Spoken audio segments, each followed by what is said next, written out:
You know what? That'd be great. Just go. It'd be funny as fuck, tell you the truth. Yeah. We might need those views. All right. I Why think would he? we're. Why would he I think we're walk live on behind YouTube. you? I think we're live on YouTube, boys. Oh boy. Thank God for YouTube. Really, actually, for real.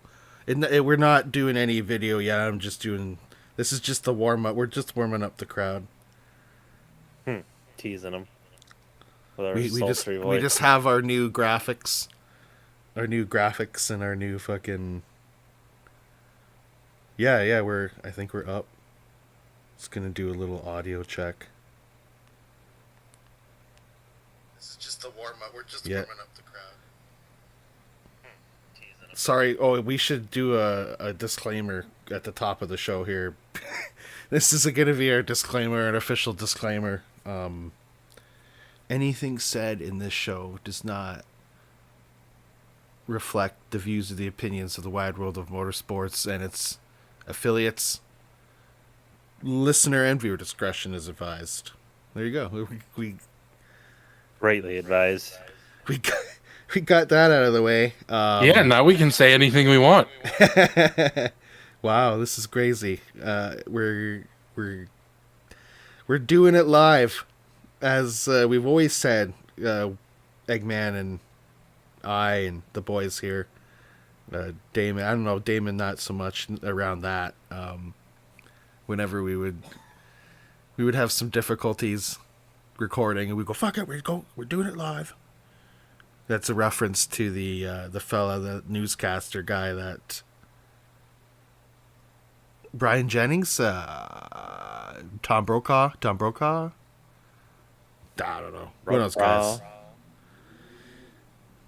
They were. Sure. That's a famous clip from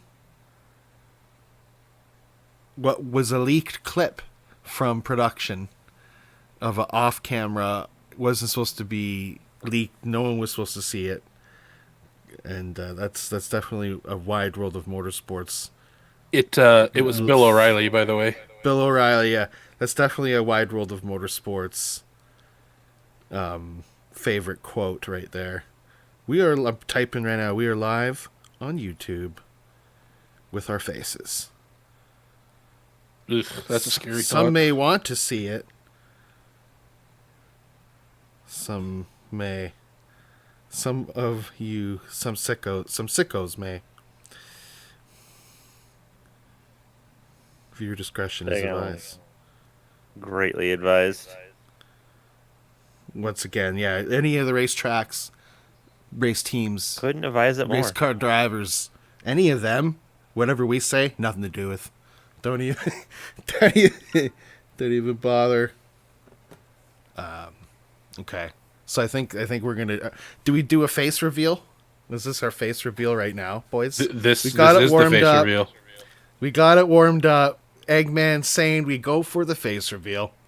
So that's what we're gonna do right now, for the first time, as what was for a long time. We're gonna give a shout out. We're give a shout out to Wally, wherever he's at, who said we got to do video one day. We're doing it. We're showing our faces here You gotta. live on the internet. Myself, James Jordan, with me here, Damon J. Sawyer and the Eggman. Longtime Wide World of Motorsports hosts and contributors, and of course, involved in the motorsports community in many ways, and outside of racing. So, yeah, boys. So this is the Wide World of Motorsports live. I didn't know what else to call it. What else do you call a live show? Hopefully we get some viewers in. We actually have almost 30 subscribers, so let's get those numbers up. Oh, What do they say? What do they say on YouTube? Hit the bell. Hit that bell on the right, or whatever they say. Damon, I didn't know those soundboard cues had like visual cues that went with them. they do, yeah. That's Yeah. cool. And that's cool. That pops up on the stream with us here, and I'm sure our viewers will love that. Yeah, we usually do our podcast recorded. This time we're doing it live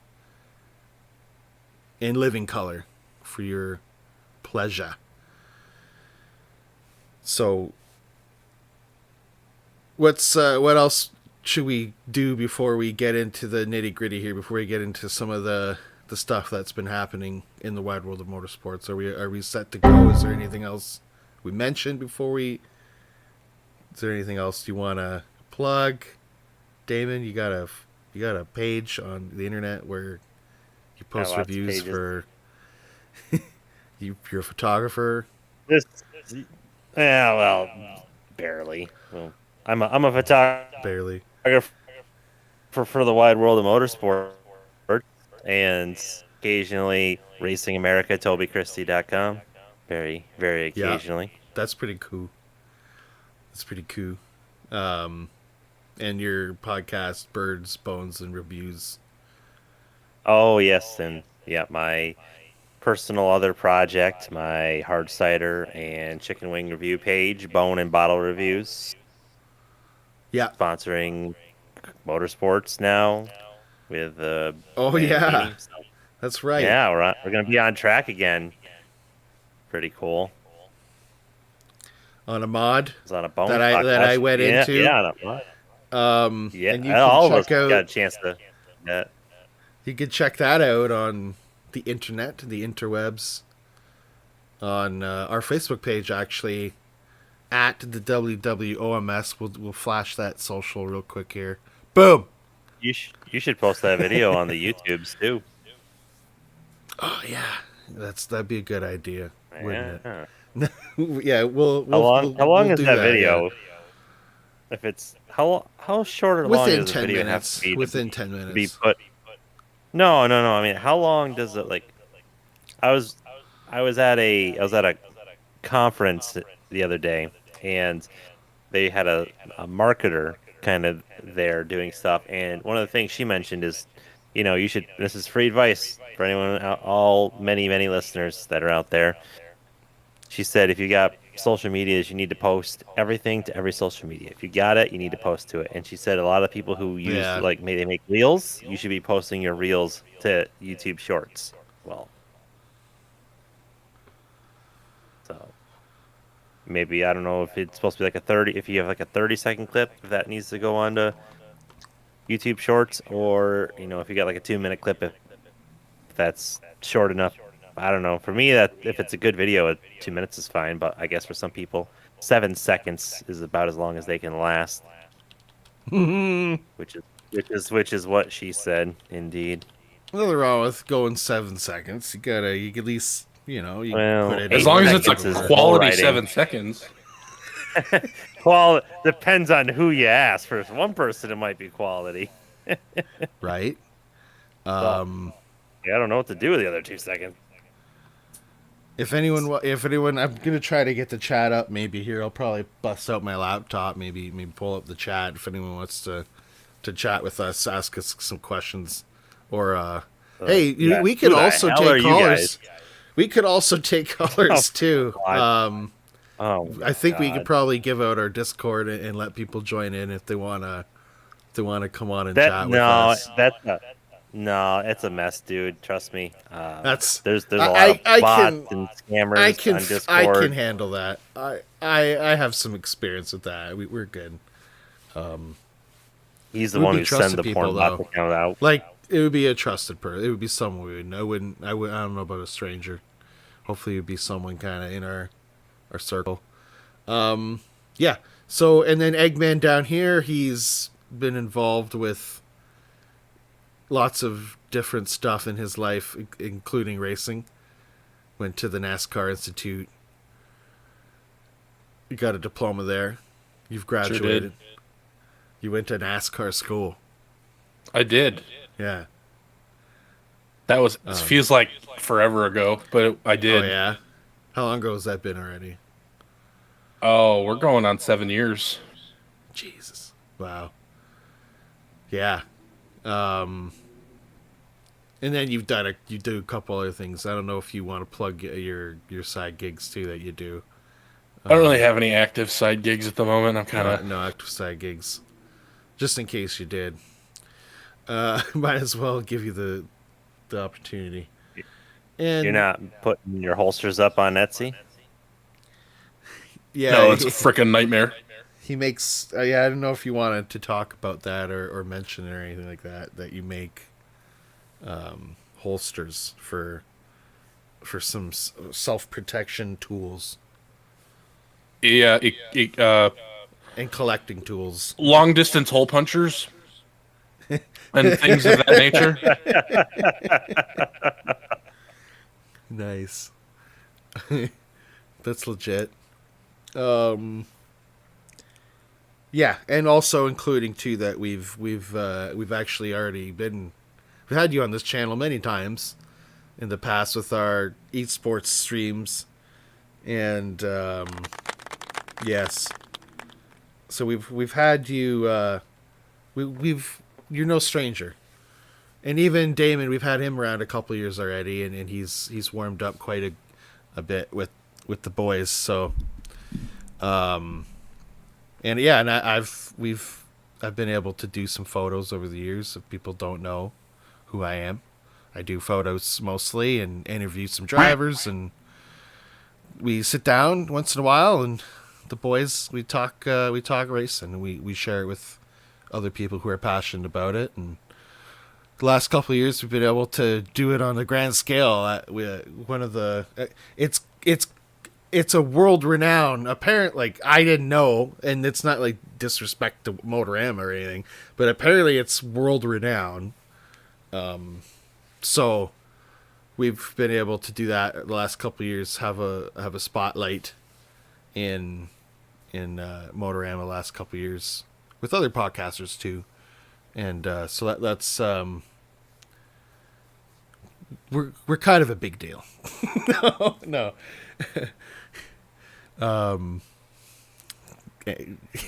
Anchorman, anybody? What did he say? Yeah, I don't know if my audio's cutting off for you guys because I can see the thing, and we can actually fix that real quick. We're just working out the kinks in the automatically determine input sensitivity. What? That's lame.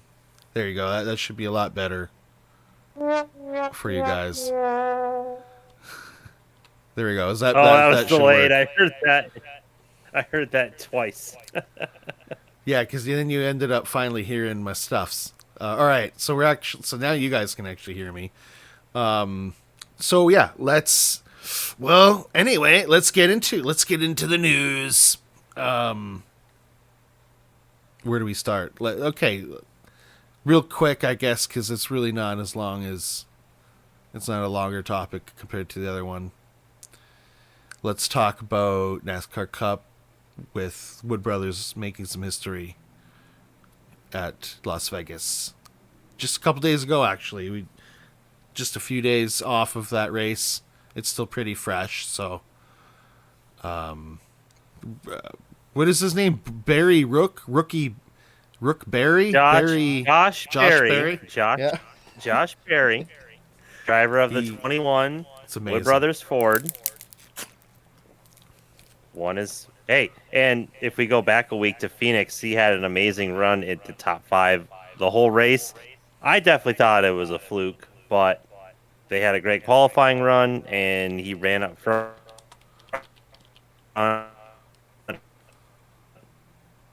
On speed, no fluke. This wasn't like the last few wins that the Wood Brothers have had, like at Daytona, the drafting tracks with Harrison Burton and with Trevor Bayne.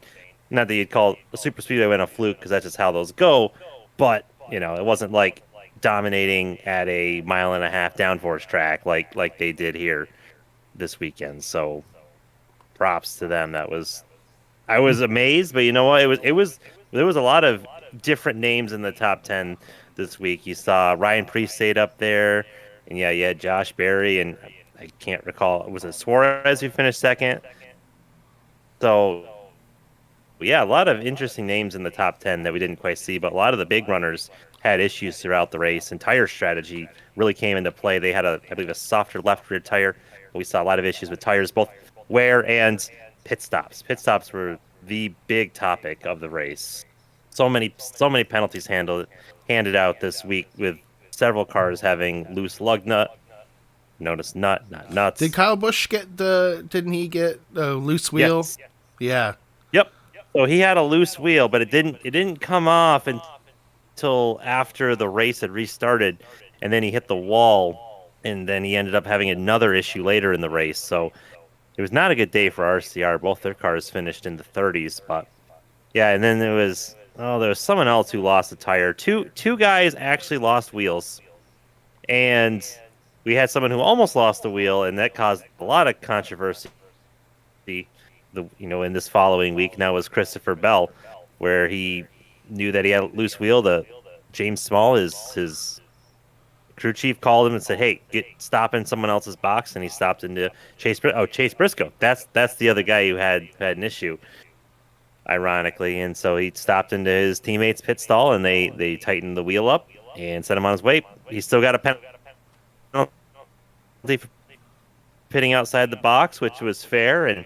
But yeah, that's been a big topic of discussion, and it's been interesting reading the comments. So a lot of people are like, okay, it was smart, and for safety reasons, it makes sense. But you had 2 points that people brought up. One makes sense, one doesn't. The one that makes sense is, okay, if you have the number one pit stall, this kind of puts you at a disadvantage. That if you leave and your wheel is loose, you have to go around. There's no other pit stalls for you to stop into. The second thing that people have been bringing up is, this is going to hurt the single car teams, which, okay, listen. The counterpoint to that is the single car teams are not competing. You could say, oh, well, look at Josh Berry, for instance. That's a single car team. That's a satellite Penske car. That is a fourth Penske car. Let's be real, okay? The only maybe true single car teams out there is Haktua Racing with Ricky Spinhouse, and you got like the part-time teams of New York Racing and Live Fast and Garage 66, but those guys are not going to be competing with anybody. So if they were to pull in anyone's pit, they would. I'm sure there would be no issue with them tightening up, a wheel, because not like it's going to impact the other team's race. So neither of those points. It really boils down to just don't make mistakes. Just do not, if it takes you half a second longer to ensure that you've got that nut locked on the lug nut, that's what you got to do. I know in the search of speed, they're getting faster and faster, but this was probably the sloppiest race on pit road that I'd seen in maybe in this Gen 7 era, surprisingly enough. I don't know what it was about this particular track, or the pit road, or what it was, but yeah, it was. But it made it interesting. They had the most amount of lead changes at Las Vegas, I believe, ever, or at least since the track had been remodeled from the flat banks to how it's set up now. But this was one of the more entertaining Las Vegas races, I would say, from start to finish, with having some good, interesting people up there.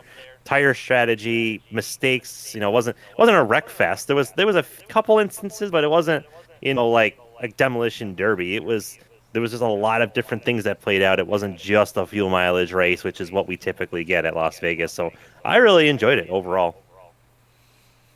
Yeah, I wouldn't dictate the race over the finish, but I think that really made it for me is the win. Not that I'm even a big Wood Brothers fan or anything like that, but I think pretty sure other than obviously when we were off air before the show, other than Harrison Burton, I remember the other Wood Brothers wins. So no, I fucking thought he won back during the COVID era, but it turns out he won last year.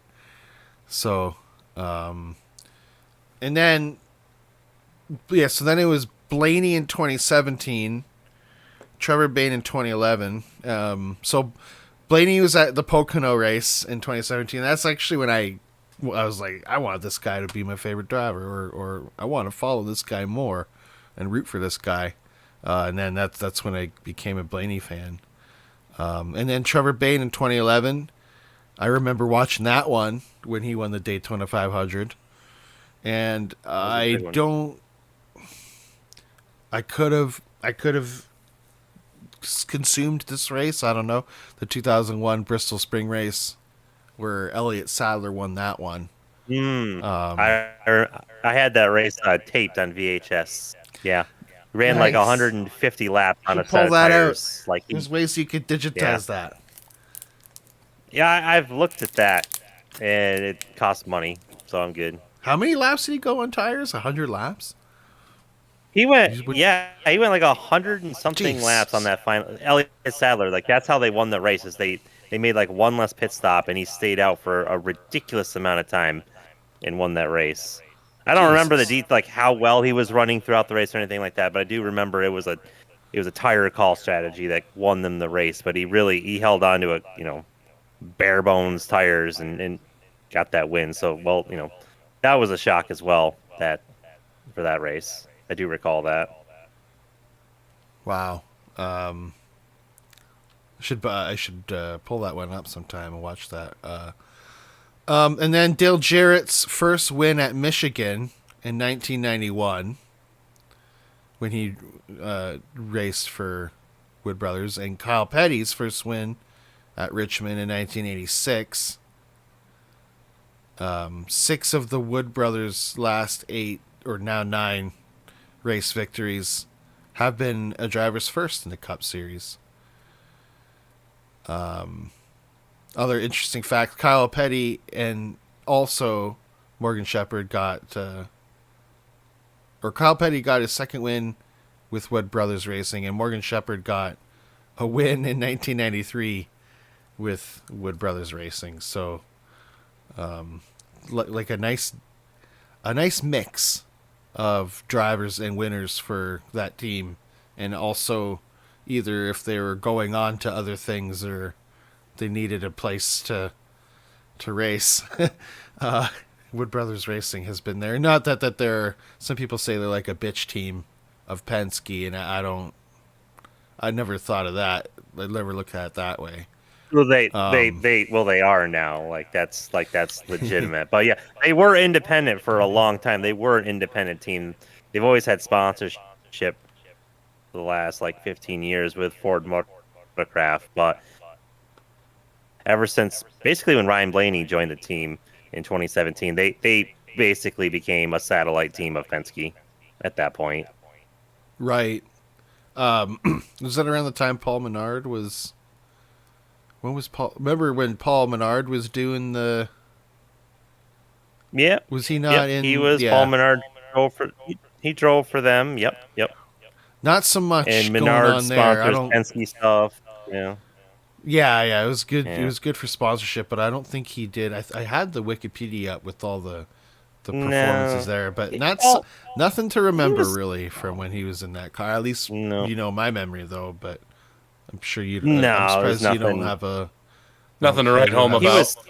He was a solid driver, but he wasn't. For being the son of a CEO, he did pretty well. He does have a cup win to his name, so you can't take that away from him. And he has a Trans Am championship he won just last year, so he's got he's a good solid driver. But yeah, nothing. He was no star. Here's an apparent, and this is I'm gonna guess this is all true stuff. Michael Waltrip, 1996 All-Star race. It was his first Cup victory, but it wasn't obviously a points-paying race. Yep. So yeah, definitely, and I think with them winning a race every decade and still being around and still winning races, I think that's, you think of all the teams, and it's good to have a team that's an older team. Even though it's basically a Penske team, but still it's good to have that, especially for younger guys like Josh Berry, like Harrison Burton. And now Josh Berry, now he's going to have a lot to hopefully live up to, and not to wish him any bad luck. I don't think he's going to be a one-timer, but I'm sure he'll win a few more races in his career but we're gonna see how it goes. You never know, a guy might find a win streak or something like that. It's always possible. Hey, It's always possible. Bell went 3 wins in a row. He had a good run at Phoenix before this win. So who's to say he doesn't go out to Homestead and win there too? Yeah. That's the fun thing with racing is unless it's Formula One, which last year you didn't quite know. There's but always before a then, second you Vegas kinda knew. race too. Yeah. So the fall race, right, or the late summer race. Other than there was obviously a couple penalties issued due to those loose wheel fractions that you've mentioned. Other than that, though, not really much coming out of that race. I think it was pretty cut and dry. I don't know if there's really any honorable mentions for anybody. Ryan Peace finishing third. He tied his best career finish. Yeah, that's good. That's good. Such good shit, pal. I like that for whatever reason that we're on video. We feel like we can let loose on the swearing. Just interesting. Once again, viewer discretion is advised for anybody out there. All right, yeah. So Vegas, fun times. Where are they going next? They will be in Homestead, Miami, weather permitting. Okay. As of right now, the race is scheduled to go on, but they've actually had to change. I just saw this a couple hours ago. They've changed the credentialing office location due to wildfires going on in Florida right now. Yikes! Yeah, it can get bad. You don't think that they can get wildfires, but they can. There's actually like a huge swath of the U.S. that's currently burning right now, especially in the Midwest. There's a lot of fires going on. Oddly enough, I don't know, but there's a burn ban here, which it's been raining a lot. Another thing. One last thing. So another shout out. Yeah. Yeah, another shout out to AJ Allmendinger, 8th place finish. Colleague Racing they've struggled, and when they announced their driver lineup this year with Ty Dillon and AJ Allmendinger, it was like they're kind of settling for some mid-pack finishes. But we've seen Ty.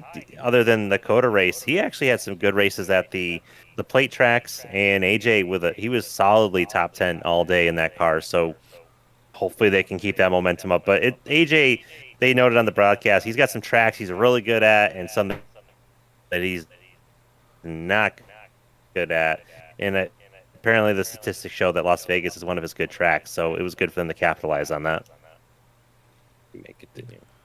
Yeah, some people like Dinger. He's all right. Yeah, good on Dinger. He takes himself. He gets pretty serious and intense, so it's good when he gets finds success, right? Another thing I noticed throughout the weekend, there's a lot of media asking drivers about the topic right now. One of the topics going on out in the garage is whether or not certain drivers need a little bit more experience to race in an official points paying race. Daniel Suarez is one of the drivers that spoke up kind of about it, and he was talking about it was actually Castroneves, and he was saying how he was he basically was saying that he had to tell him the very basics, the things that you should probably know when you're about to race, especially in the Daytona 500 in a cup car, and that was an example that Suarez used, because obviously no one wants to be tough on Catherine Legg because of whatever, right? You don't want to get canceled or whatever, but she's not a bad driver, that's for sure. She's definitely had her good moments and her bad moments, but he wasn't mentioning anything about her when he was talking about it, but yeah, just the general situation of it. And he seemed like he was pretty invested in it, and I think there was a couple other drivers too that were kind of asked up about it. And I guess there's some drivers too that you'd think that they would have gotten approved, and some you don't, like a Mike Wallace or something like that. Not the WOM's Mike Wallace or Oh my. APC Series Mike Wallace. But Oh, jeez. Listen, dri- listen. Do the you want to talk? You want to talk about this? Like I can talk about this. Do you want to talk about it? well, we can all talk 'Cause I about can it. give you- What's your? Yeah. Yeah. So let's. So Suarez, a lot of people are making fun of Suarez with his comments about the situation with Catherine Legge, and then they rightly brought up Castroneves and the fact that they were teammates. You know, that's a good point that Suarez was having to give Castroneves, basic tips. And if we want to compare Suarez, or not Suarez, but Castroneves to Mike Wallace, because that was the big thing, right? Is Mike Wallace had a ride lined up for the Daytona 500 with Garage 66 MBM Motorsports, and then, but apparently, what came out is NASCAR told them, okay, you're okay for now, but we're going to do some investigation and we're going to get back to you. And so they investigated and realized, yeah, this guy is in his 60s and he hasn't raced anything in 5, 6, 7, whatever year. He'd run some road course races back during the COVID era. Okay? Yeah. So That's completely rough. different. And so you can make the argument. I really honestly do think you can make the argument. Why did they let Castroneves run and not him? Now Castroneves has been actively running in sports cars and in Indy cars. He has done the Indy 500, and the speeds in the Indy 500 far surpass what they run at the Daytona 500. Yeah, he's 52. Like he's not young. He's in his 50s. He's an old man. So I'm not defending Mike Wallace because I think they made the right call. And NASCAR did this a couple years ago with Jennifer Jo Cobb. If you remember back in 2021, 2022, when Rick Ware Racing had like 5, 6 cars, filling the field, I believe she was going to get a ride at Talladega in one of Rick Ware's cars, and NASCAR said, no, I don't think so. And I think this is the same situation here. Now, I actually just saw on my Facebook feed Mike Wallace complaining about Casey Not Mears our friend Mike Wallace. No, we're not talking about the Michael Wallace that was claimed by Turn 3. We're talking about NASCAR Mike Wallace. So NASCAR Mike Wallace was complaining on his Facebook about Casey Mears being approved by NASCAR to run in the same car he was trying to run in, the Garage 66 car at Martinsville. Okay, so Casey Mears has been running like stadium trucks and probably some late models, maybe. I haven't really followed his career in the last few years, what he's been doing outside of NASCAR. But let's take this into perspective. A half-mile paperclip where your top speed is maybe 115, 120, if that, or Daytona where you're running 190 miles an hour, and yeah, there's no comparison. So then you kind of have a track in the middle of all that, Phoenix, and with Catherine Legge, and Daniel Suarez is completely correct in that these people who are coming to NASCAR for the first time, these Cup cars are incredibly different than anything else anyone's driven, and yeah, they definitely need some seat time. And is it fair that they're gonna, that they get put right into the scenario where they get 45 minutes of practice, 1 lap of qualifying, and bam, you're in the race? That's no, life, though. she did get some. Yeah, it is, and that's the thing. Professional race car drivers, you need to adapt. And look, everyone's going to say, "Oh, she was off the pace," and this and that. Well, someone actually did the research, and so the last time that team raced at Phoenix was with B.J. McLeod, the team owner, and she was on track to finish the same amount of laps down as B.J. was when he had driven his own car. I think it was 2 years prior, 1 or 2 years prior. So she was, according to those statistics, she was maximizing the speed that car had. So she was doing fine. And then the one point that Suarez made was that most stock car drivers would have allowed the car to slide down to the inside. And you'd notice on her first spin that she locked the car down and kept it close to the wall because she did not want to touch anything. And that's a product of her sports car and open wheel, I believe, experience, where if you touch anything with those cars, you're done pretty much. A NASCAR car, you could let that slide, hit the inside wall a little bit, you'll be fine. but that's just the product. I think what she'd driven previously, which that is what it is, and it did suck for Suarez, but you know, I think at the end of the day, she did what she could, and she was keeping up with the equipment that she had, and hey, she didn't finish last, so I bet you there's a lot of people who put on their books, the sports bets that she was going to finish last, and those brackets busted. So, but no, he's right. I think another just real quick, back in I don't know, this is back when Bill Davis still had NASCAR team. That tells you how long ago this was. Jacques Villeneuve made his first career Cup start at Talladega, driving the 27. I think it was like the worldwide, like The Wide World of UNICEF Motorsports Foundation. car. Yeah, that'd been pretty cool, right? I don't even think you'd want to sponsor him, but Yeah. so that's another one. Like I think he'd ran some Xfinity road course races up to that point, but that was his first Cup start, to my knowledge. If I know he drove that car. I think that was his first start though. So and they gave him an exemption because he was a Formula One champion and so on and so forth. But we've had this argument, quote unquote, for years about these drivers who have been in other series and have experience in other series coming to NASCAR, and do they deserve a shot in the Cup at a track? I don't know. I think it depends, but I don't have a problem with it. Like Elio and Jacques and Catherine, they're very accomplished racers. It's not like, listen, if they had brought, I don't know, for example, from IndyCar, I don't know, even like Rinus VK. He's a young guy. He's got some experience, or Jack Harvey or someone who's they've got experience, but they really haven't done too much in their careers.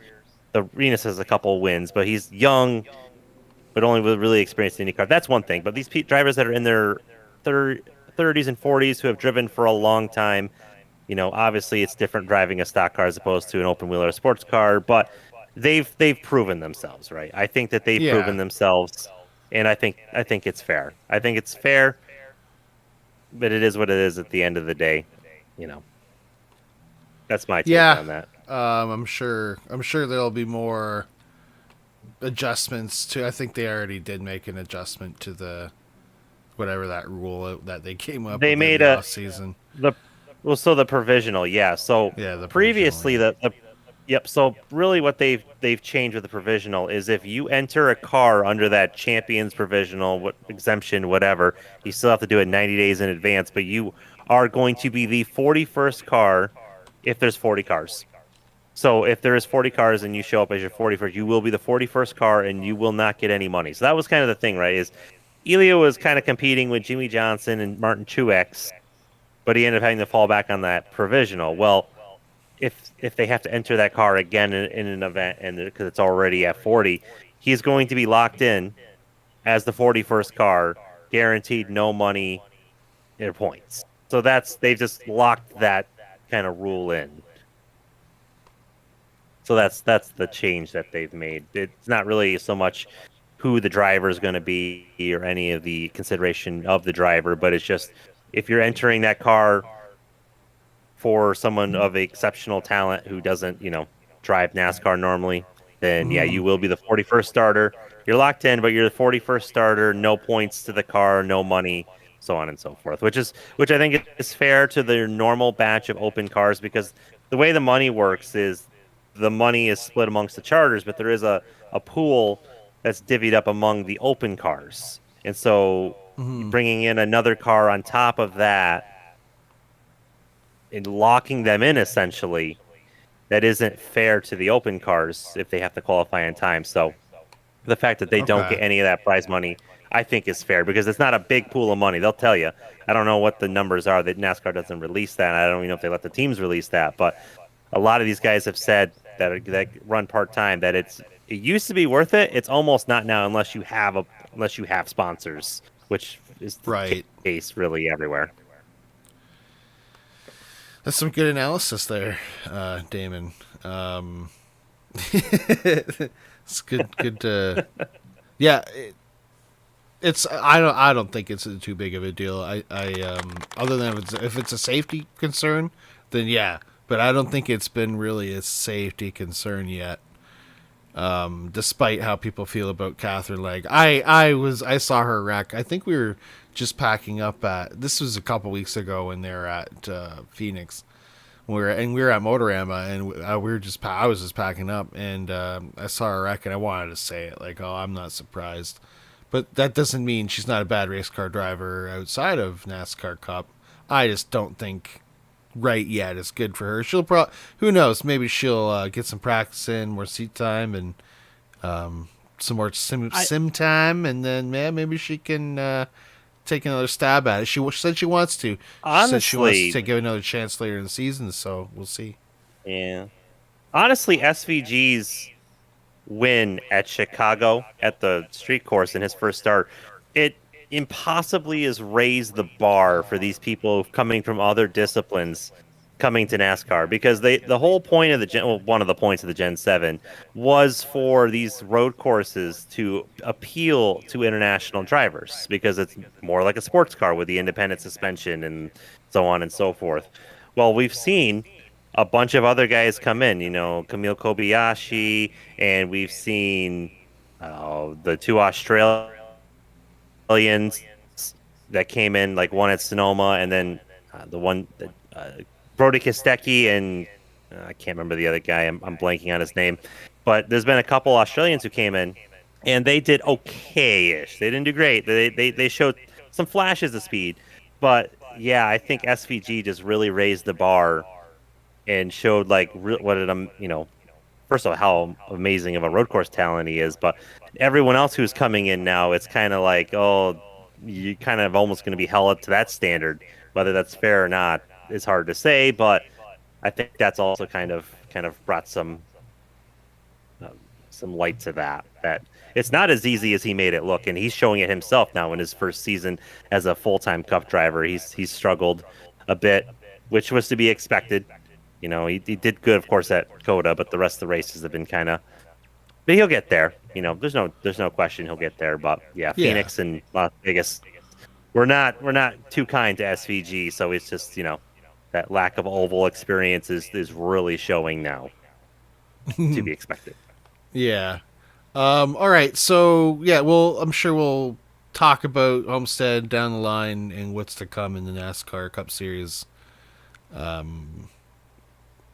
think it's about it for the NASCAR weekend in Vegas. At the same time, all the while, we did not get an IndyCar race, so they're not like every weekend or anything like that. And I guess neither is F1. Once in a while, they got back-to-back weeks or whatever, right? Or maybe they have a few weeks in a row. Just like what we're going through right now, we had the Australian GP this past weekend, and then we got another race, I believe, coming up this weekend. So, the Australian GP, loved the that was probably my favorite part of the race, was the rain and how that played an effect with the race and the strategies. And it's also fun watching Lewis Hamilton adjust to his new role. And let's do this properly. Let's hand this over to the Eggman. We don't have any video clip or any audio set up, but we gotta get a little graphic or something up eventually for this. As you can check out the Eggman's. There we go. Yeah, that's the one sound effect we have. Eggman's Untitled F1 segment that you can check out on wherever you get your podcasts. Is this the first episode of 2025? Eggman. Of the 2025 F1 season, certainly. Oh yeah, you guys talked. There may have been one earlier in the year about off-season developments. I don't remember. But yeah, so Australia was interesting. It started interesting in FP1 when Ollie Behrman binned it, and stayed interesting all weekend. So I guess we'll start on the formation lap, as we lost one of the rookies before the race even started. Oh, yeah. There's a couple of incidents before the race started. Isaac Hadjar had a little oopsie poopsie on the formation lap and was out of the race. The first DNF of 2025, and was near inconsolable afterwards. However, I don't know if you guys saw this, but as he was walking back to the garage, almost in tears, Lewis Hamilton's dad actually went over and talked to him and like gave him a hug and I stuff. think everyone. That's like I a think meme. everyone's seen this now. Yeah. All I thought when I saw it was like, that's a classy dude right there. Like, I mean, it's a terrible start to a season, Yeah. but Anthony Hamilton coming up clutch, being a dad to the rest of the garage. But yeah, so I want to ask you real quick, who had the Red Bull affiliated teams? Isaac Hadjar, crashing, of course, on the formation lap, but he had a decent qualifying run. Or Liam, I know you'll get to this, but Liam Lawson, like I won't give away how bad his race was, but that was a disaster for Liam as well. So considering the levels of Red Bull to AlphaTauri or whatever the hell the team is called this year, do you think had the worst showing throughout the weekends in total? Throughout the weekend, I'm going to have to give the worst showing to Liam Lawson. And I guess I'll just jump to this part of my notes right away, because Liam Lawson being in that car is just showcasing how bad that car is and how good Max is at driving it. Like, we all thought it was Checo, old, washed up, not enough talent to be in the sport anymore. And then Liam jumps in and he's right where Checo was at the end of last year. So we had talked once in the past about that development path that they went wrong somewhere in 2021 or 22 that has screwed them over, and Max has just been overcoming that because he's amazing. And this race is proof positive that Red Bull is a frickin' dump truck, and Max Verstappen is just that good. So the worst Red Bull affiliated driver this weekend, I think, is Liam Lawson.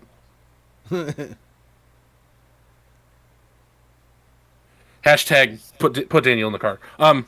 So Hashtag wash up.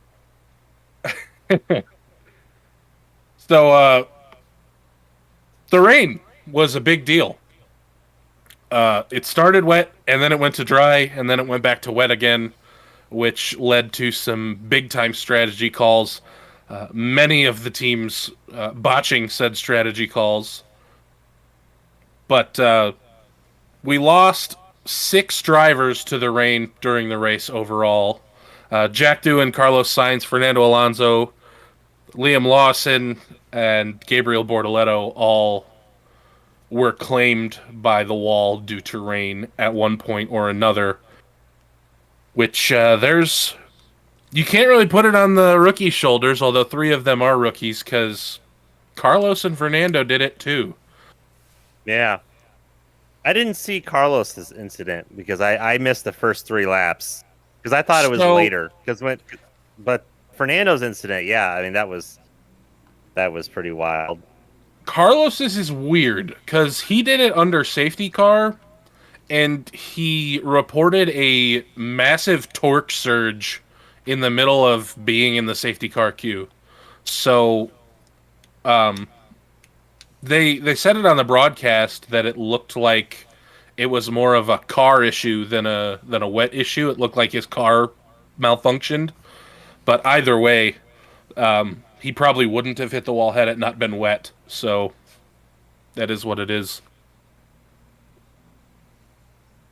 But an unfortunate start to Carlos's tenure at Williams, although his teammate did some pretty incredible stuff.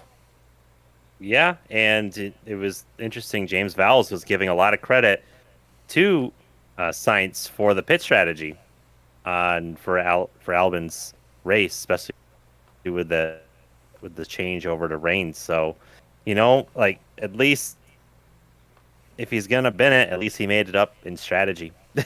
getting that Well, one yeah, car that if was you're it out of the the race, highest. That was the highest finish for Albin in a while. it's the highest finish for Williams in years. So They was hats it off to him. that's the amount of points that they had all of last year. Yeah, something like that. Did I see?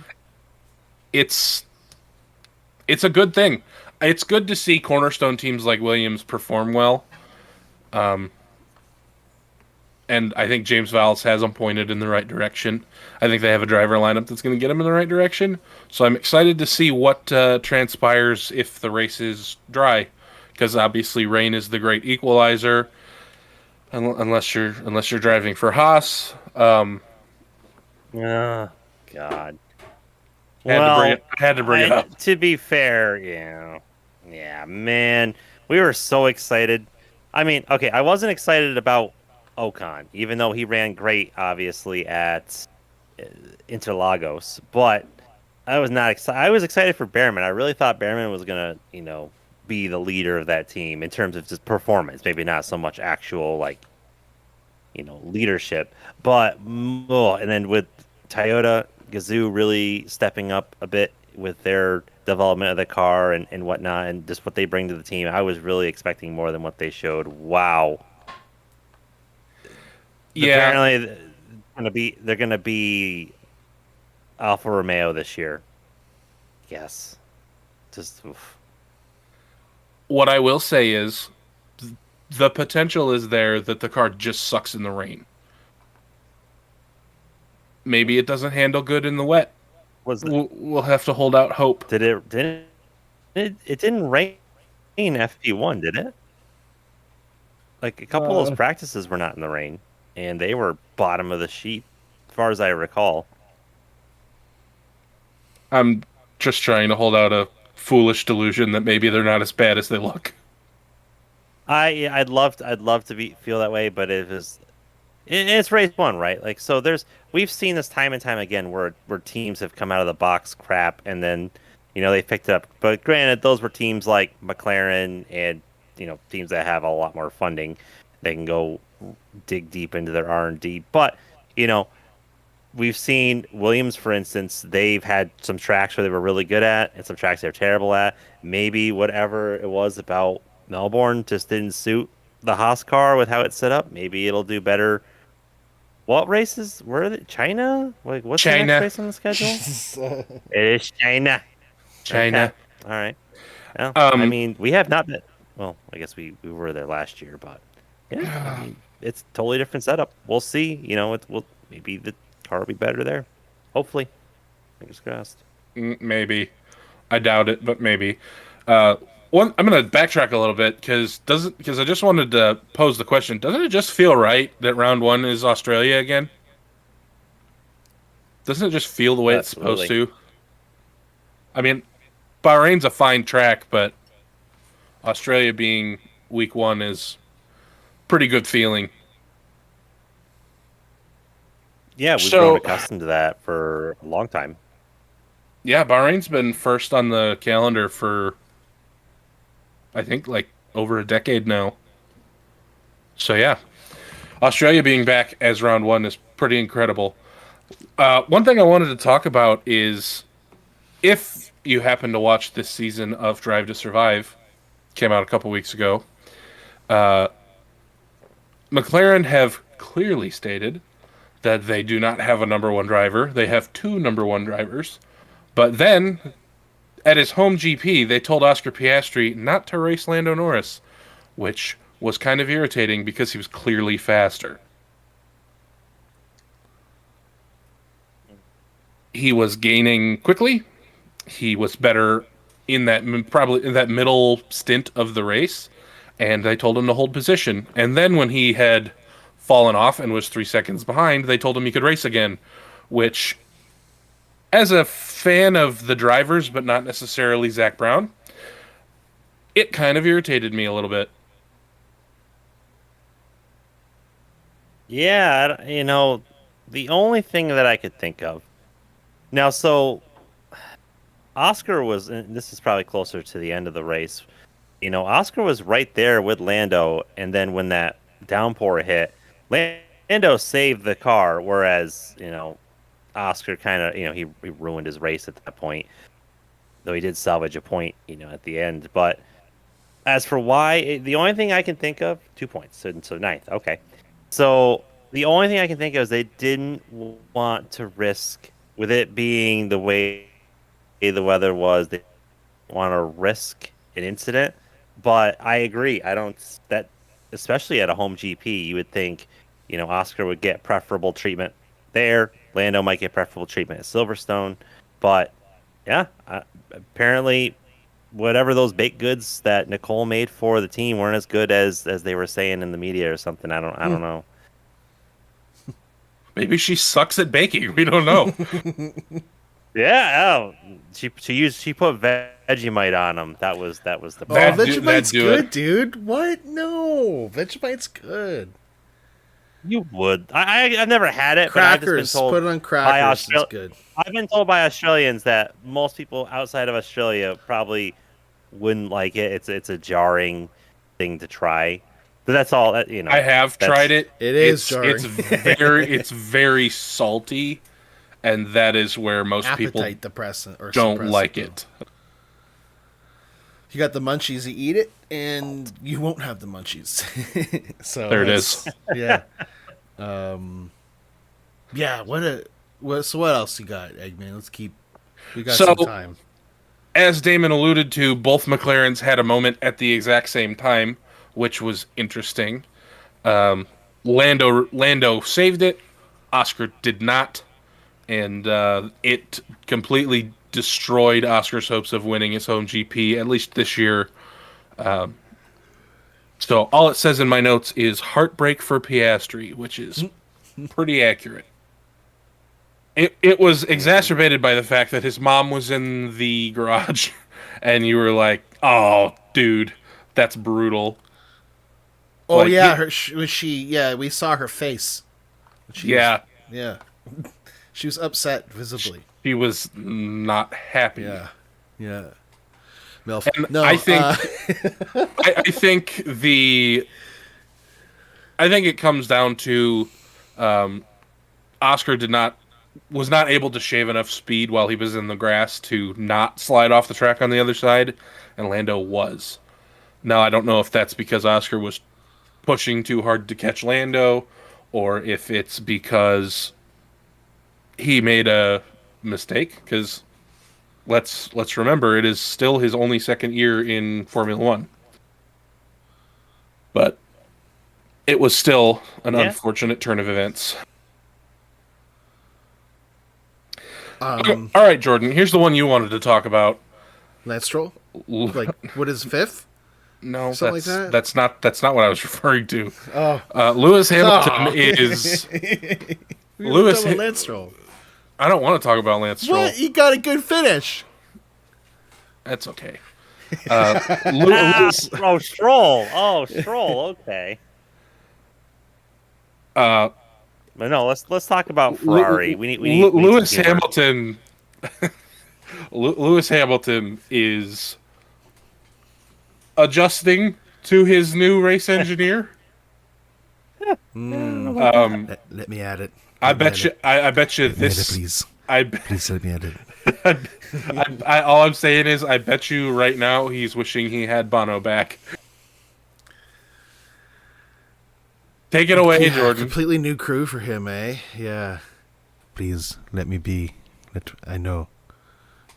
I am Dude. good. I am better than you. I don't know if Carlos likes a lot of information like that, or if he just tolerated it for a couple years.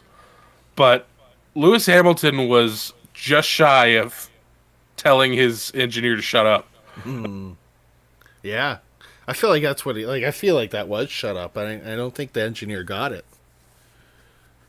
After the second or third time, you'd think he'd get the message. Yeah, he kept going at him.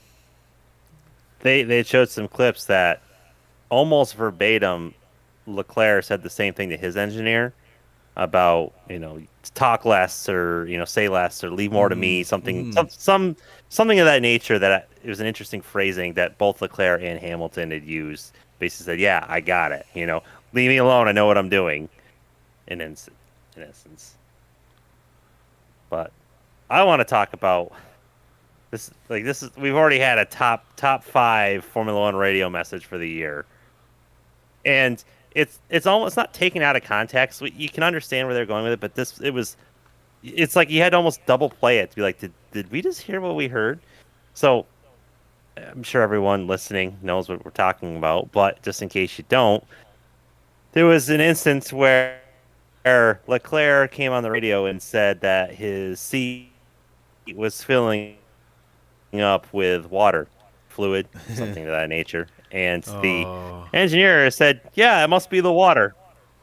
And it's like, the well, rain. it is raining. Mhm. Yeah, it was raining. But what they probably were referring to was the drink bottle.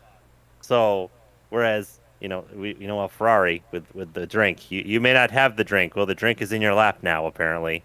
So, and then Leclerc is like words of wisdom right there, and it's just like, to be that quick on the sarcasm. I love it. Like that was just Oh my that is god. like we thought that was peak Ferrari. That wasn't even the peak Ferrari moment of this race, and that was peak Ferrari right there. But it gets better.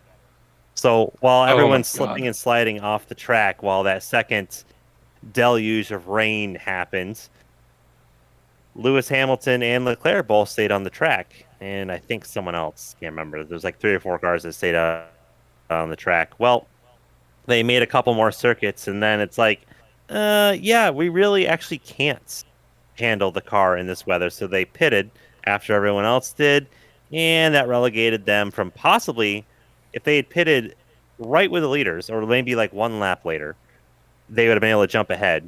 But instead, they waited 3-4 laps, and then I think that was the full course yellow for Liam Lawson, I believe. I was half asleep when this was all happening, but I'm pretty sure this I is how believe it that is correlates. the And so they had- correct incident. Yes. Yes. So they ended up pitting, and they got relegated to the back half of the top 10. So they still got double points, but they were running meh. They were like 6th to 9th the whole race, and they had a chance to possibly steal a 1-2. And then Ferrari comes in clutch with Ferrari strategy, and then they end Classic. up back to where they were. Classic There's Ferrari. They almost had a master stroke, and Yep. they botched it. Yep. Which is Ferrari's strategy team in a nutshell. We are in mid-season. They are in mid-season form already. Yeah, it can only go down from here. At least, and this is a silver lining to save the weekend. At least they both finished in the points. Yes, that is a good point. Yeah, they may have finished behind the Williams, but both cars scored points. Red Bull can't say that. Alone Williams outscored the Ferrari team. That's incredible. Ferrari scored Just casual Jack. 5 points, and Alex Albon scored 10. Good for Williams. Yeah, I saw that on the ticker thing. Yeah. Yeah. Here's an even better one for you to segue into Jordan's thing. Lance Stroll outscored Ferrari Hey. this week. Yeah, right? So Yeah, good for him. I want to say something real quick about Stroll. Someone was trying to make fun of Stroll. It wasn't you guys, but someone in a comment section. I We don't used remember if it to. was a motorsport or an auto sport. Well, no, we make fun of Stroll. Don't get me wrong. Yeah, like yeah. I was just I watching like a video. He's of- Canadian. I got to cheer for my Canadian guy. That's we don't have That's fair, Kotifi right? anymore to to cheer for. Mm-hmm. But anyway, someone tried to make a disparaging comment about Stroll. He's only good in the rain. They were trying to say that as if that was, if they were punching down A on him. bad Like, thing. Right. but that's kind of like when skill shows up the most. So like, and listen, we're not. I am not saying that Lance Stroll is the most is the most gifted driver on the circuit. Let's not be wrong here. But let's look at where he's done really well. I mean, okay, he had the race at Baku with Williams where he finished on the podium. That was kind of a point I was making earlier, where Williams, they had a couple years where their cars were good at Monza and Baku because of the long straightaways. They had no downforce on those cars at all, so they were rocket ships in a straight line. When they went to Turkey for that one-off year and they had that layer of bitumen or whatever, and the track was basically ice, and he took that racing point and got the pole there, like that was a fantastic drive by him. So every now and again, he just pulls a rabbit out of his hat. He pulls a bottle of maple syrup out of nowhere and just like I he proves that he's a quality driver. He is not a consistent driver. He is certainly not the most talented driver, but as far as having a job as a driver because your father owns a team, sponsors the team, whatever, there are way worse offenders than Lance Stroll. Lance Stroll, you could say he's taking up a spot in Formula One for another driver, though there's going to be 2 more seats open next year because of Cadillac coming in. But every now and again, Lance proves, you know what? I can understand why his dad wanted him to have a team because he's solid. He's solid on his good days. I will counter that point by saying that his bad days far outnumber his good days, and he does more damage than he does good. In a literal and metaphorical right, sense. No, you're 100%. But hey, it's good to have a Joker card in the field. You just never know what's going to happen. I'm all for it. Look, At least he isn't. I don't hate the guy, but not great. No, not great. He's not Gotifi, that's for sure. And neither of them are Nikita Mazepin, so that's we can throw that one in. Yep, that is true. And I don't think any of them are bad as Logan Sargent, who just ended up quitting. Like he was supposed to have a ride in a LMP2 car in the European Le Mans Series, and then like a week before the season open race, he's like, hey, you know what? I'm gonna rethink this whole racing thing. Maybe I'm not as good as I thought. And it's like, oh, out with a whimper. So there goes America's hopes of that. But hey, really cool with Cadillac, with the confirmation, which we talked about already. It's okay. Next year we'll have 2 American F1 teams, and we can all cry over our coffee with 2 backmarker teams. Yeah, that's really cool. Yeah. Well, look, a team coming in for the first year, no one's expecting anything, right? I'm not crying at all as long as they're not super aguri off the pace. Then we're doing okay. No, there's gonna be 2 wild cards coming in next year because Cadillac will be coming in and Sauber will be switching over to Audi, so we'll have two wild card teams going into the season next year, which is gonna be interesting to say the least. But another botched strategy that was overcome by incredible driving, Red Bull left Max out for too long on the dry tires. I believe it was the dry tires, or was it switching to the dry tires? I don't remember. They almost screwed Max Verstappen, and he overcame it because he's incredible. Yeah, I thought he pitted the same lap, same sequence as Lando and. I don't remember which pit stop it was. I don't remember which pit stop it was, but one of the pit stops he stayed out an extra lap and he almost screwed himself. Yes, that was the sequence where like Oscar spun. You're right. They pit first. The Red Bull came in the next lap. Yep.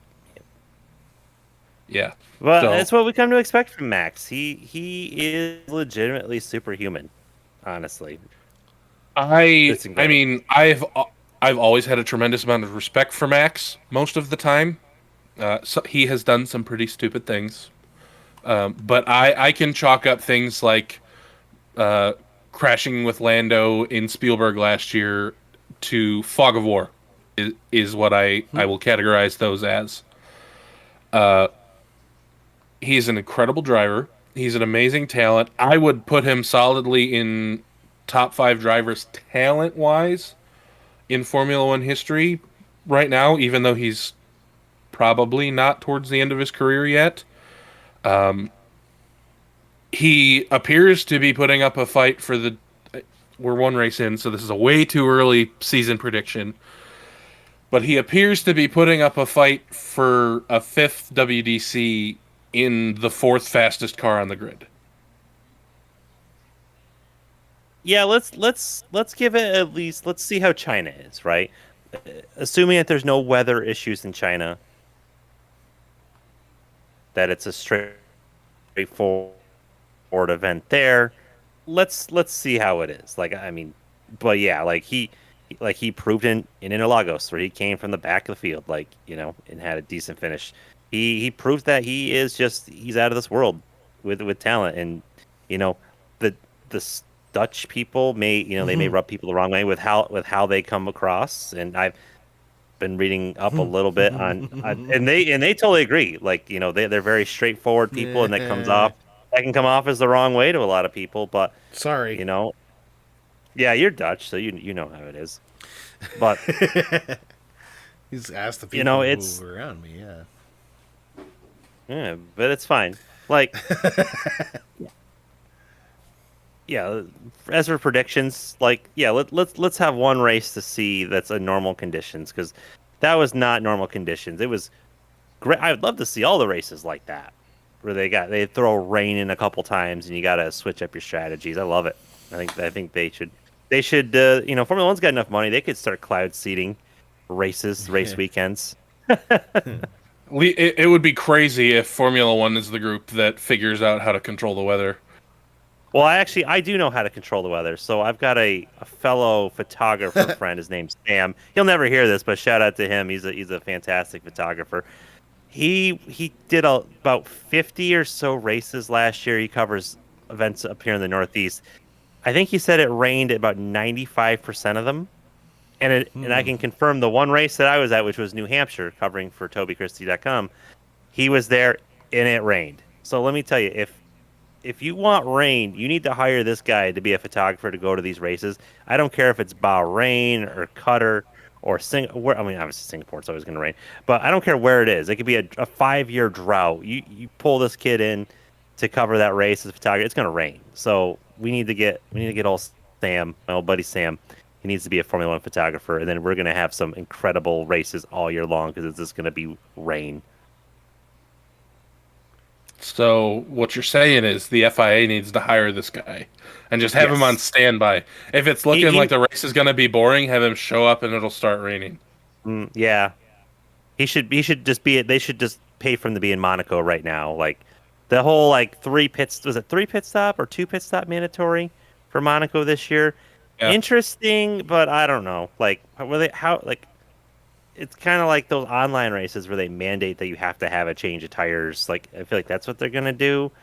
Like, or they should just make like a really stupid soft tire and say you got to use this one twice. I don't, I'll be curious to see how exactly they enforce this, or because it's like, well, they're not gonna need. They may not need to pit depending on how the tire strategy is. But we're getting way ahead of ourselves on that. With a mandatory 2-stop strategy, they're going to run probably a medium for a long stint and 2 short soft stints would be my guess. Now whether they do, if Photo was like, oh yeah, we've had this guy pegged forever to be the replacement for Lewis Hamilton, and then he goes out in FP1 and Monza and bins it in 10 minutes. Like, uh-oh, are you sure about this one? But yeah, he proved. I don't want to say he proved everyone wrong. It's one race, but he put up a hell of a fight, and he really put in a good name for himself after one race. So, absolutely. Yeah. Color me impressed. That was a good drive. Other notable finishers, and this is one that I don't think anybody saw coming. Nico Hulkenberg piloting the Sauber into a P7 finish is pretty incredible. Now, like I said, rain is the great equalizer, and Nico has among the most experience on the grid, but I don't think anybody saw that coming. I don't really think anyone expected that they would pick up their performance, that team in general. Bortolotti ran decent before he wrecked.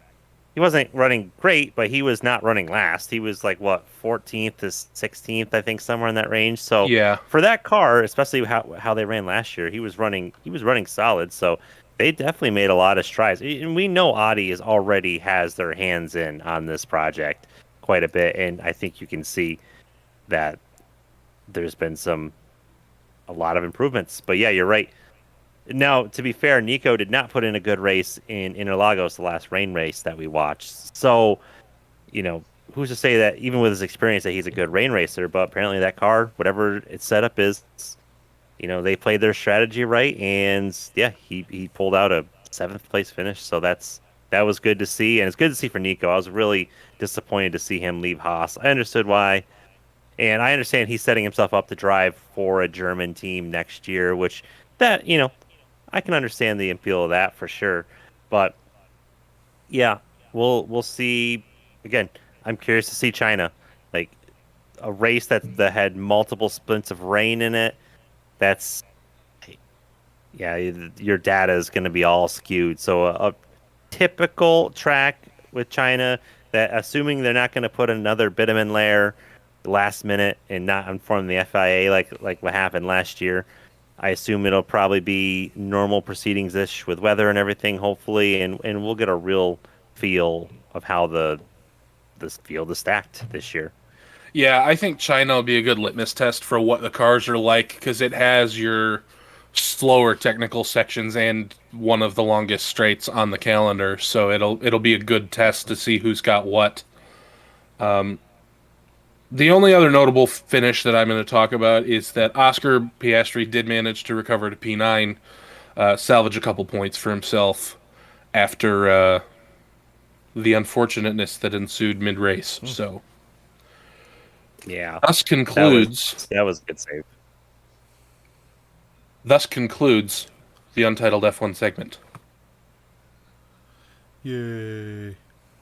Where's your applause? Where's your applause? Oh, that's the All outro. right. Oh, We did it. The real French right off for everyone to see. Yeah, solid work there, Eggman. I know F1 is a big deal for you, and just off of hearing all of your episodes, the Eggman's Untitled F1 segment, which is up available wherever you get your podcasts.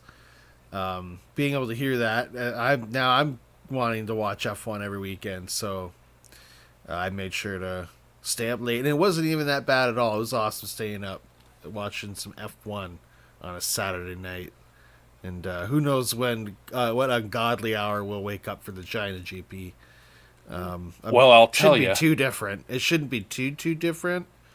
It might be a little later in the morning. I bet like a 2 a.m. But it's a 2 a.m. start. I like when they put the posts up on their social media, like a world map, and it shows basically every time zone, every city that's in every time zone, and it'll tell you. I like that. Yeah, it's nice to. It's like, oh yeah, I look for the. I think, unfortunately, they use Montreal for our time zone. Unfortunately, but I always look for that, and they go, oh, there we go. Have you figured it out, Eggman? Did you got a time on that? I'm working on it. Oh, you still got it. Either way, it'll China probably be and some Japan. ungodly hour.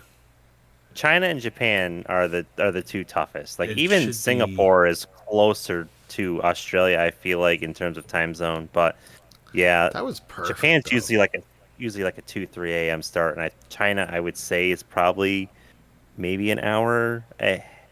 China behind is 12 hours ahead of Eastern Standard Time, so the race will be starting at 3 a.m. Jesus on. Christ. Yeah. Ugh. Probably not catching anywhere from 3 a.m. till like 3 a.m. 8 to is yeah. that's pretty that. rough for See, me. I could do 6 a.m. So like anything that Oh, yeah? starts if it's like anything from I'll be 2 dozing to like in and 5 2 to 5 a.m. or anything that starts in between that I'm out. But like even 1 a.m. I can hang in for a couple hours. Like when they had the first Las Vegas race, I think that started at like 1 o'clock. Mm-hmm. We stayed up for that, but I could get myself up at about 6. But anything earlier than that, Ugh, gross. nah, thank you. Yeah, Nah, bruv. That's not for me. I'll try, and even then, sometimes it's cool just to put it up on the background, like ASMR, ASMR, as I call it, just to get something to listen to, help you sleep, or whatever. Always catch it the next day on what do they got, F1 TV or whatever it's called, Yeah. Sky app or something like that. So yeah, so it's always good to catch up on that. ESPN usually Also reruns in the race States, the afternoon too. ESPN, Yeah, they do. Yep. Okay, yeah. Do they have commercials when they do it? Sometimes it depends Ugh. on. Gross. You guys are fucked. Well, That's why I pay for F1 TV, my dude. You right? Yeah, that's a good deal. Okay. So hopefully we'll be able to talk at some point, maybe before the month ends or in a couple weeks to talk about what happens in China and China. Homestead, and maybe whatever else happens. Maybe there's an IndyCar race in between there. Oh yeah, I can't mention. I caught a couple hours of it Sebring this past weekend. It was all right. It's always good to watch IMSA when it's on. I enjoyed it. I didn't. I enjoyed it in the sense of I just sat there and watched it and went, "Oh, race cars at Sebring." Other than that, I caught not about really, an hour of it at nighttime and couldn't see shit, so I decided to stop right? watching And it. it's just like, huh? Uh, Even yeah, though the that's lights, when they're doing like the helicopter shot and you see the lights, the headlights, and it's cool. You can really get a better sense of like the line and whatnot that they're taking. But yeah, I know what you mean. When it's nighttime there, it's pretty bad for coverage. Le Mans the same way. Like, Right? Yeah. like you stay up late to watch that, and it's dark, and it's like, yeah, you can't see anything. At least Right. Daytona, they've got lights around, even mostly the infield too. But Thank God. yeah, you got lucky. Well, I say lucky, but yeah, anyone who didn't live in the U.S. or if you have a VPN, you could watch the IMSA race on YouTube. But if you don't have a VPN and you live in the States, you had to have Peacock. There was no coverage on like USA Network or anything, which was disappointing. Yeah, because normally they break it up. Like they'll have the whole race on Peacock, and then they'll have like 3 or 4 hours But of the not race at the anymore, start all and the Peacock. end. Yeah, I think. Well, now that coming from a Peacock subscriber who no longer has Peacock, when they had IndyCar and IMSA, it was worth it. But now that they don't have IndyCar because that's on Fox, Oh, and they yeah, only yeah. have Yep. IMSA, honestly, other than the Daytona, other than the Rolex, I rarely watched IMSA, and it was because I wasn't home. If I was home, I Yeah. would definitely watch it. But there was only a couple races last year that I was home for the IMSA events, so it was like, Yeah. this is kind of a waste of money. And now that there is an IndyCar, it really can't justify it. But hey, if you got a VPN and you Got a can way to you can watch get it. that on the Yeah. YouTube, or you can always listen to IMSA radio, so that you could always kick it Yeah. old school, have it Yeah. radio broadcast going. There's nothing wrong with that. I personally would rather watch it though. I've listened to many NASCAR races with PRN or MRN radio back in the day when I didn't Right? have any Yeah, cable they're and before not paying us, streaming so was you a don't have thing. to plug them. No, you're good. Yeah, it doesn't matter about plugging it so people know I'm where to fucking go. around. Yeah, yeah. Yeah, shit happens. You screw around. So we'll get some updates up on our social media page, Facebook at the WWOMS, and also check us out wherever you get your podcasts for future past episodes of the show. And can't wait to get more of these rolling out. That live was really fun. We've never done this before. It's the first time really doing something like this, showing our faces. So, faces, and our new logo. We have, I guess, officially premiered or debuted here. The a little bit of old. That's not really new. A little bit of old. Just everyone had a problem with there being too many words. People saw words and went, "Yeah, exactly that sound." Too bad That's I'm the not sound they reading made. them. Right? So we had to minimize the words, and that's what we've done. So check out our little wheel there. That's great. Anyway, that's just, I think we're looking at the time here. Just about wraps it up for this edition. I am your host, James Jordan. I'm the Eggman. I am the American. That's just the facts. We'll see y'all around the bend. Nice. Bye bye. Get Peace. sued.